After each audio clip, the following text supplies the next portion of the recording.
Breaking news చూస్తున్నారు. Meghalaya honeymoon murder case, దాంట్లో ఎన్ని ట్విస్టులు నెలకొన్నాయో మనందరికీ తెలిసిందే. అయితే సోనం రఘువంశీ తన భర్తను ఎలా చంపించిందో కూడా మనందరికీ తెలుసు.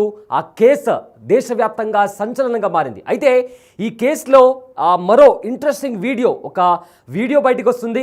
అయితే ఆ వీడియో చూసిన తర్వాత సోనం రఘువంశీలో ఇలాంటి ఒక కోణం కూడా ఉందా అనే డౌట్ తప్పకుండా మీకు వస్తుంది. అయితే వీళ్ళ పెళ్లి వేడుకలో సోనం రఘువంశీ అదేవిధంగా రాజా రఘువంశీకి సంబంధించిన ఒక వీడియో బయటకు వచ్చింది. ఆ వీడియోలో సోనం రఘువంశీ చాలా నవ్వుతూ ఒక ప్లెజెంట్ స్మైల్తో మాట్లాడుతూ తన భర్త రాజా రఘువంశీ చేయి పట్టుకొని కూడా తను నవ్వుతూ అక్కడే స్టేజ్ పైన చాలా స్నేహపూరితంగా తను మాట్లాడుతున్న వీడియో ఒకటి ఇప్పుడు ప్రజెంట్ వైరల్ అవుతుంది. అయితే ఆ వీడియో చూశాక అసలు ఈ మర్డర్ చేసింది సోనమేనా అన్న డౌట్ కూడా మీకు కూడా ఖచ్చితంగా వస్తుంది. అంత ప్రేమగా అంత హ్యాపీగా సోనం కళ్ళల్లో ఆనందం కానీ లేదా అదంతా కూడా కనిపిస్తోంది. ఎస్, ఒకసారి ఆ వీడియో ఒకసారి చూద్దాం. అక్కడ ఏం మాట్లాడారు కూడా విన్న తర్వాత తిరిగి will get back to you. एक दूसरे की आंखों में आंखें डाल के तो एक दूसरे एक का हाथ पकड़ लीजिए आप, ठीक है। तो एक दूसरे की आंखों में देखना है, मेरी आंख में नहीं देखना है, ठीक है। सबको पहले अपना नाम बता दो, अपना नाम क्या है? राजा। ठीक है, तो आपको बोलना है इनकी आंखों में आंखें डाल के कि मैं राजा यह वचन देता हूँ कि शादी के बाद रोज सुबह सबसे पहले मैं उठूंगा, मैं अदरक वाली चाय बनाऊंगा, नहीं आती, उसके बाद अपनी वाइफ को उठाऊंगा। उठा जरूर दूंगा। चाय बनानी नहीं आती। चलिए, पहला वचन मानते हैं आप, ठीक है। एक वचन कंप्लीट हुआ, एक बार तालियां हो जाए हमारे कपल के लिए। दूसरे वचन के लिए जाते हैं हम लोग। मैं राजा यह वचन देता हूँ शादी के बाद अपनी वाइफ को हर महीने शॉपिंग पे लेके जाऊंगा। शॉपिंग पे लेके जाऊंगा। हाँ, ये बात तो एग्री हो गए। चलिए लड़की वालों ताली बजा दो यार, आपकी लड़की की बात है यार। चलिए थर्ड, मैं राजा यह वचन देता हूँ शादी के बाद मैं अपनी वाइफ को साल में एक बार वर्ल्ड टूर पे लेके जाऊंगा। हाँ, एक बात भी एग्री हो गए, ताली हो जाए।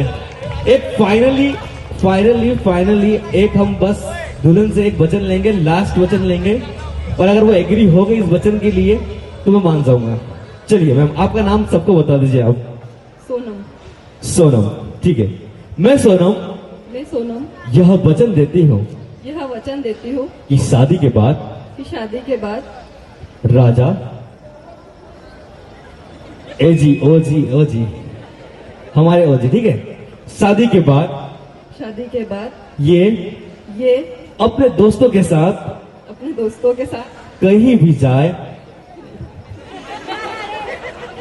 अच्छा, इन्होंने एग्री किया ना कि अभी सारे बच्चों ने बेचारे ने एग्री किया। उसने बोला चाय भी बना के दूंगा, सीखूंगा, पर आपको एग्री करना है इस वचन पे। अपने दोस्तों के साथ कहीं भी जाए, कहीं भी पार्टी करे, साफ बना, कहीं भी पार्टी करे, कहीं भी मुंह काला करे, मैं कभी यह नहीं कहूंगी कि कहाँ थे, किसके साथ थे। राजा भाई तुम तो गए, तुमने 3 वचन दिए, उन्होंने एक वचन पे भी एग्री नहीं किया। तो लास्ट वचन आप दोनों को एक साथ में लेना है। हम दोनों एक करके, थोड़ा पास में जाओ। हम दोनों मिलके यह वचन देते हैं कि शादी के बाद हम दोनों एक आईपीएल टीम बनाएंगे। जरूर बनाएंगे। हाँ, बच्चों के आईपीएल टीम बनाएंगे आप। एक बार हमारे दोनों कपल्स के लिए एक बार जोरदार ताली हो जाए। Thank you sir, thank you ma'am, thank you so much for coming. Right, విన్నారు కదా, ఎంతో సంతోషంగా ఎంతో హ్యాపీనెస్తో ఒక ప్లెజెంట్ స్మైల్తో సోనం అక్కడ రాజా రఘువంశీతో మాట్లాడింది. అయితే అక్కడుండే హోస్ట్ వాళ్ళిద్దరితో ప్రమాణం చెప్పించాడు. అంటే ఫస్ట్ అయితే రాజా రఘువంశీ నేను ఇది ప్రమాణం చేస్తున్నాను, నా వైఫ్కి పొద్దున్నే లేవగానే టీ చేసి పెడతాను, తర్వాత నెలకి ఒక్కసారైనా షాపింగ్కి తీసుకెళ్తాను, ఆ తర్వాత సంవత్సరానికి ఒక్కసారైనా వరల్డ్ టూర్కి తీసుకెళ్తాను అని చెప్పి కూడా నేను ప్రామిస్ చేస్తున్నానంటూ కూడా రాజా రఘువంశీ మాట్లాడుతున్నప్పుడు సోనం కళ్ళల్లో ఆ బాడీ లాంగ్వేజ్ కావచ్చు, తాను నిలబడిన తీరు కావచ్చు, అంతా కూడా ఎంతో హ్యాపీగా, అంటే తన హస్బెండ్ తన కోసం ఇన్ని చేస్తాను అని చెప్తున్నాడు అని చెప్పి కూడా ఎంతో హ్యాపీనెస్ సోనం ఆ బాడీ లాంగ్వేజ్లో కూడా మనకు చాలా స్పష్టంగా కనిపిస్తుంది. ఆ తర్వాత అగైన్ ఆ హోస్ట్ సోనంకి చెప్పాడు, నేను కూడా ప్రామిస్ చేస్తున్నాను, నా హస్బెండ్ బయటికి ఎక్కడ పోయినా కూడా అడగను అని చెప్పి హోస్ట్ ప్రమాణం చేయమని చెప్పినప్పుడు కూడా ఆ వైఫ్ తను సోనం రఘువంశీ తను ఏం చెప్పింది, లేదు నేను అడుగుతాను, ఖచ్చితంగా నా హస్బెండ్ ఎక్కడున్నాడు, ఎవరితో వెళ్తున్నాడు, ఇవన్నీ కూడా అడుగుతాను అంటూ కూడా నవ్వుతూ కాస్త సిగ్గుపడుతూ కూడా ఆవిడ సమాధానం ఇచ్చింది. ఆ తర్వాత అంటే ఎంతో క్లియర్గా ఈ మర్డర్ సోనం చేసిందా అనేంతలా అసలు ఎవరు నమ్మరు, అంత హ్యాపీ మూమెంట్లో, అంత జాయ్ఫుల్ మూమెంట్లో, అంత ప్లెజెంట్ స్మైల్తో కూడా ఆవిడ కంప్లీట్గా ఇన్వాల్వ్ అయిపోయింది. అంటే అది చూసిన తర్వాత నిజంగానే సోనంలో ఒక మర్డర్ చేసేంత ఒక కోణం ఉందా అనేది కూడా ప్రతి ఒక్కరు కూడా షాక్కి గురవుతారు ఈ వీడియో చూసిన తర్వాత. నాకు పర్సనల్గా అలానే అనిపించింది. బట్ కట్ చేస్తే పెళ్ళైన తర్వాత హనీమూన్కి తీసుకెళ్ళి అక్కడ నిందితులను అంటే సుపారీ గ్యాంగ్తో మాట్లాడి 20 లక్షల సుపారీ ఇచ్చి ఆ తర్వాత తన భర్తను తన కళ్ళ ఎదుట చంపించింది. బట్ ఆ వీడియో ఇప్పుడు కూడా మీకు బిగ్ టీవీ స్క్రీన్ పైన కూడా ఆ వీడియో మీరు చాలా చూడొచ్చు, క్లియర్గా కూడా చూడొచ్చు. ఒకసారి ఆ వీడియో ఫుల్ స్క్రీన్ పెట్టి మీకు చూపిస్తాను.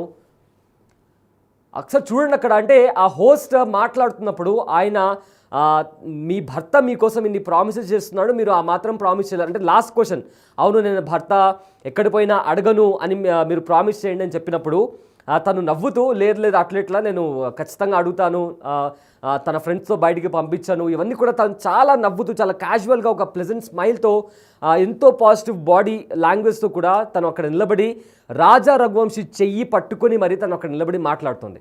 అండ్ ఆల్సో తన భర్త పేరు తీసుకోమని చెప్పినప్పుడు కూడా చాలా షైగా ఫీల్ అవుతూ తను అక్కడ నిలబడింది.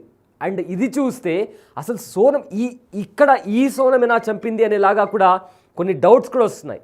బట్ పోలీస్ ఇన్వెస్టిగేషన్లో మాత్రం ఇట్స్ క్లియర్, సోనం రఘువంశీ ఒక సుపారీ గ్యాంగ్కి 20 లక్షల రూపాయల సుపారీ ఇచ్చి చంపించింది అని. బట్ ఇక్కడ ఏదైతే పెళ్ళప్పుడు దృశ్యాలు అంటే ఎవరికి కూడా ఎలాంటి డౌట్ రాకుండా తాను ఎంత బాగా యాక్ట్ చేసిందంటే ఒక క్రిమినల్ లాగానే కాదు, ఒక యాక్ట్రెస్ లాగా కూడా ఎంతో బాగా నటించి నమ్మించి తన హస్బెండ్ని హనీమూన్కి తీసుకెళ్ళి అక్కడ కామాఖ్యదేవి టెంపుల్కి వెళ్ళిన తర్వాత అక్కడ దర్శనం చేసుకున్న తర్వాతనే తాను తాకనిస్తాను అని చెప్పి షరతులు పెట్టి ఆ తర్వాత మేఘాలయలో ఒక నిర్మానుషమైన ప్రదేశానికి తీసుకెళ్ళి అక్కడ ఎవరికైతే సుపారీ ఇచ్చారో ఆ నిందితులను అక్కడికి రప్పించి ఎంతో దారుణంగా వాళ్ళు అక్కడ ఆన్లైన్లో ఆర్డర్ చేసిన వెపన్తో పొడిచి మరి ఆ నిందితులు చంపేసిన తర్వాత తన చేతులతో తానే తన భర్తను ఆ లోయలో పడడానికి ఆ నిందితులకు సహాయం చేసింది సోనం రఘువంశీ. అంటే స్ప్లిట్ పర్సనాలిటీ అంటాం కదా, అంటే ఒక మనిషిలో 2 రూపాలు ఉంటాయంటాం కదా, అలాంటిది ఇక్కడ కనిపిస్తోంది.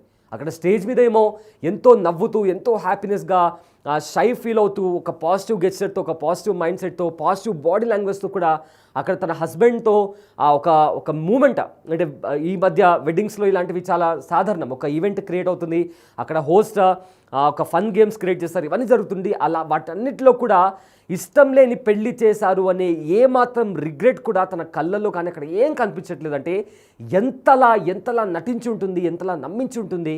అండ్ అలా నమ్మించిన సోనం తన భర్తను తన కళ్ళ ముందర చంపేసి ఉంటే రాజా అతను చనిపోయేటప్పుడు ఎలాంటి ఏ ఫీలింగ్తో అతను చనిపోయి ఉంటాడు. నమ్మడానికి కూడా చాలా షాకింగ్ అనిపిస్తుంది. దేశవ్యాప్తంగా కూడా ఈ కేసు సంచలనంగా మారడానికి రోజుకి ఒక కొత్త విషయం బయటకు వస్తున్న నేపథ్యంలో ఇలా కూడా మనుషులు ఉంటారా అనే విధంగా కూడా ఇవి చూస్తుంటే అర్థమవుతుంది. అండ్ ఇవాళ కాలంలో రీసెంట్ డేస్లో కూడా ఇలాంటి ఘటనలు చాలా జరుగుతున్నాయి. ప్రియురాలి కోసం భార్యను చంపేయడం, ప్రియుడి కోసం భర్తను చంపేయడం, ఇలా రకరకాలుగా నమ్మించిన మనుషులను కూడా దారుణంగా చంపేస్తున్నారు. ఒక వేరే వాళ్ళ సుఖాల కోసం నమ్మిన భర్తను కానీ భార్యను కానీ దారుణంగా చంపేస్తున్నారు. సో ప్రజెంట్ ఏదైతే వీడియో మీరు చూస్తున్నారో ఆ వీడియో తర్వాత నిజంగా చాలా షాకింగ్. అంటే ఒక క్రిమినల్ సోనం రఘువంశీ తనలో ఇలాంటి కోణం కూడా ఉందా అనేలాగా కూడా ఆ వీడియో చూస్తుంటే మనకు చాలా స్పష్టంగా అర్థమవుతుంది.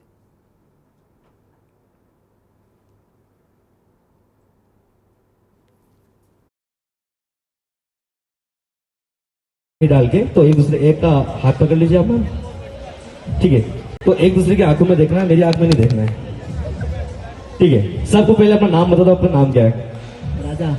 ठीक है, तो आपको बोलना है इनकी आंखों में आंखें डाल के कि मैं राजा यह वचन देता हूँ कि शादी के बाद रोज सुबह सबसे पहले मैं उठूंगा, मैं अदरक वाली चाय बनाऊंगा, अरे नहीं आती. उसके बाद अपनी वाइफ को उठाऊंगा. उठा जरूर दूंगा. चाय बनानी नहीं आती. चलिए पहला वचन मानते हैं आप, ठीक है. एक वचन कंप्लीट हुआ, एक बार तालियां हो जाए हमारे कपल के लिए. दूसरे वचन के लिए जाते हैं हम लोग.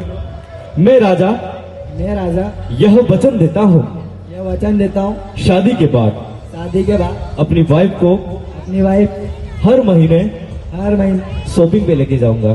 शॉपिंग पे लेके जाऊंगा. हाँ, ये बात तो एग्री हो गए. चलिए लड़की वालों ताली बजा दो यार, आपकी लड़की की बात है यार. चलिए थर्ड, मैं राजा यह वचन देता हूँ शादी के बाद मैं अपनी वाइफ को साल में एक बार वर्ल्ड टूर पे लेके जाऊंगा.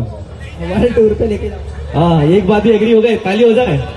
एक फाइनली एक हम बस दुल्हन से एक वचन लेंगे, लास्ट वचन लेंगे, और अगर वो एग्री हो गई इस वचन के लिए तो मैं मान जाऊंगा. चलिए मैम, आपका नाम सबको बता दीजिए आप. सोनम, ठीक है. मैं सोनम यह वचन देती हूँ कि शादी के बाद राजा एजी ओजी हमारे ओजी, ठीक है. शादी के बाद ये अपने दोस्तों के साथ कहीं भी जाए. अच्छा, इन्होंने एग्री किया ना कि अभी सारे बच्चों ने बेचारे ने एग्री किया. उसने बोला चाय भी बना के दूंगा, सीखूंगा. पर आपको एग्री करना है इस वचन पे. अपने दोस्तों के साथ कहीं भी जाए, कहीं भी पार्टी करे, साफ बना, कहीं भी पार्टी करे, कहीं भी मुंह काला करे, मैं कभी यह नहीं कहूंगी कि कहाँ थे, किसके साथ थे. राजा भाई तुम तो गए. तुमने 3 वचन दिए, उन्होंने एक वचन पे भी एग्री नहीं किया. तो लास्ट वचन आप दोनों को एक साथ में लेना है. हम दोनों एक करके, थोड़ा पास में जाओ. हम दोनों मिलके यह वचन देते हैं कि शादी के बाद हम दोनों एक आईपीएल टीम बनाएंगे. आईपीएल टीम जरूर बनाएंगे. हाँ, बच्चों के आईपीएल टीम बनाएंगे आप. एक बार हमारे दोनों कपल्स के लिए एक बार जोरदार ताली हो जाए. Thank you sir, thank you ma'am, thank you so much for coming. एक दूसरे की आंखों में आंखें डाल के तो एक दूसरे एक का हाथ पकड़